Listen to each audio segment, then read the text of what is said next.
E dopo un po' di mesi ricordiamo questa canzone che ho scritto con il maestro D'Agostino e cantata dal nostro Maneforte. Ascoltare.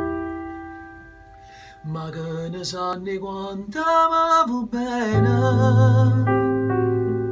ma che ne sanno quanto mi appartiene. Se mi saggio d'un coppo stesso treno, ma se non ne potesse mi fermare, e voglio mi fai mettere paura quando mi guardi senza una parola, e lo silenzio dai a piezzo cuore,